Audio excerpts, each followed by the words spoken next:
139. False Morality and False Reform. Chalcedon Position Paper, number 92, December 1987.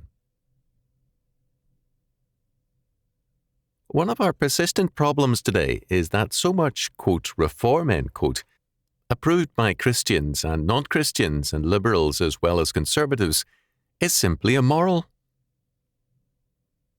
An example of such a false perspective is an article in the October 1987 Reader's Digest, condensed from the Wall Street Journal. Patricia Bello Gray's Tobacco Goes on Trial. Before someone decides to condemn me as an apologist for the tobacco companies, I shall make two things clear. First, I am not a smoker. I have never even tried it, and I see it as a foolish habit. Second, the tobacco industry does not have a good record as a moral concern. During World War I, a major tobacco corporation worked hard to protect an enemy country, Turkey, because of its contracts for Turkish tobacco. Its sympathies and efforts were not with the massacred Christians, but with its Turkish partner in business. The point of Mrs. Gray's article is that people dying, apparently, of tobacco-induced lung cancer or their families are suing the tobacco industry for failure over the years to alert users of the dangers in smoking.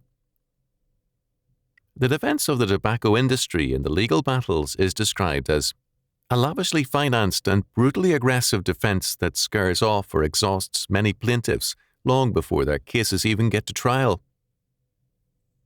So far, the industry has not lost.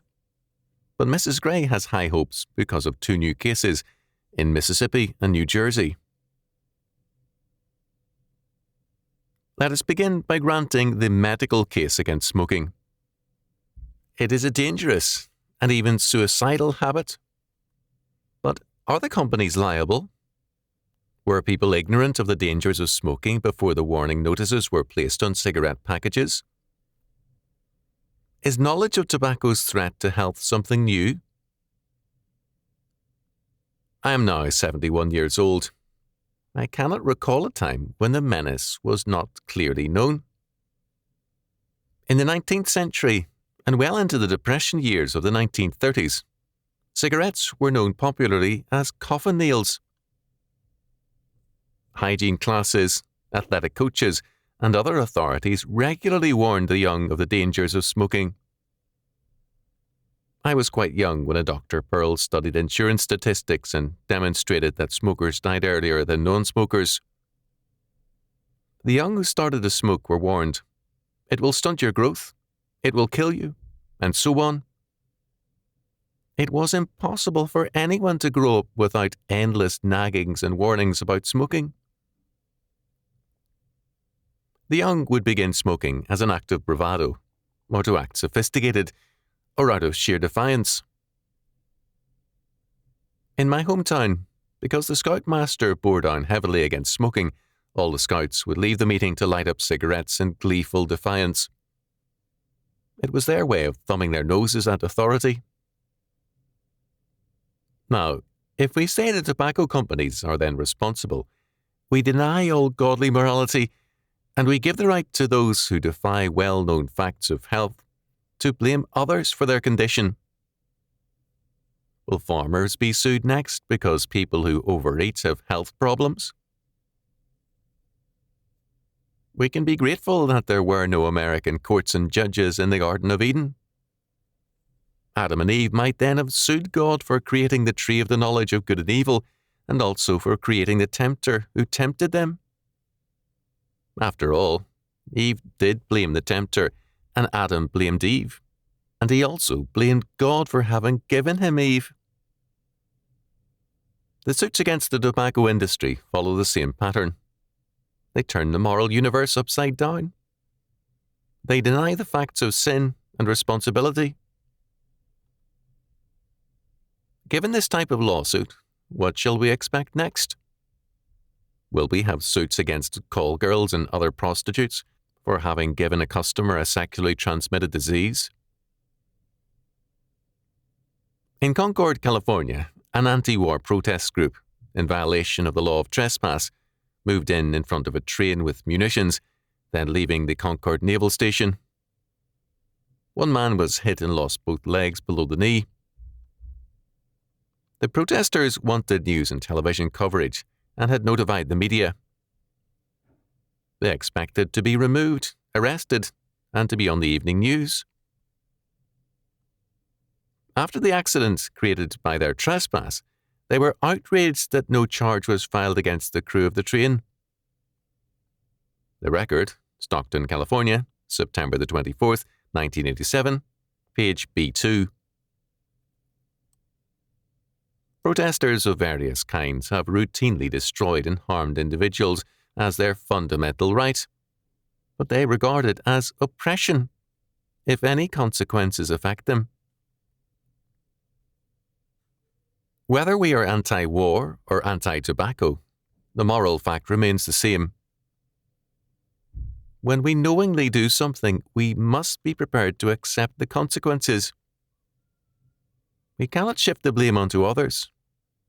To do so is sin. No matter how just or righteous our cause may be, it cannot justify sinning on our part. If you are struggling for breath because of lung cancer, it is because you did wrong. No one forced you to smoke. When you sue the tobacco industry for your own stupidity, then you really do wrong before God. You deny your own responsibility and you blame others for what you have done. The fact that the tobacco industry is not a model of Sunday school deportment does not alter the fact that you are wrong. The other person's sins can never justify your crimes. The suits against the tobacco industry should not surprise us. They are part of the spirit of an apostate age. Adam and Eve both denied their guilt. They insisted that they were victims. This is the stance of ungodly man. His sin is not his responsibility, but a consequence of the environment. Somebody or something else is blamed. The devil made me do it. This evasion of responsibility is basic to sinners. In a society of sinners, this means that guilt must be located elsewhere. Criminals have learned the language of psychiatry. They, quote, explain, end quote, their offences by calling attention to their bad homes, which is often a lie. Child molesters insist that they were themselves molested as children, and we are supposed to feel sympathetic and understanding as a result. Back in the 1950s, I found instances where even children under 10 years of age were excusing their conduct with terminology coming from psychologists. All the excuses are there, so now we accept them. Treat parents, capitalism, society, the church, and other agencies as guilty. The offenders are seen as victims. Thus far, the tobacco industry has won the cases, but the outlook is not good. Our society is more and more ungodly, and it bases its, quote, morality, end quote, on the rationalizations of the fall, not on God nor on His law word. Our laws increasingly reflect a bias against the biblical doctrine of sin and responsibility. We should not be surprised that Christianity is increasingly attacked as the evil in society and the sinner justified in his sin. We come now to the most deadly implications of this present temper.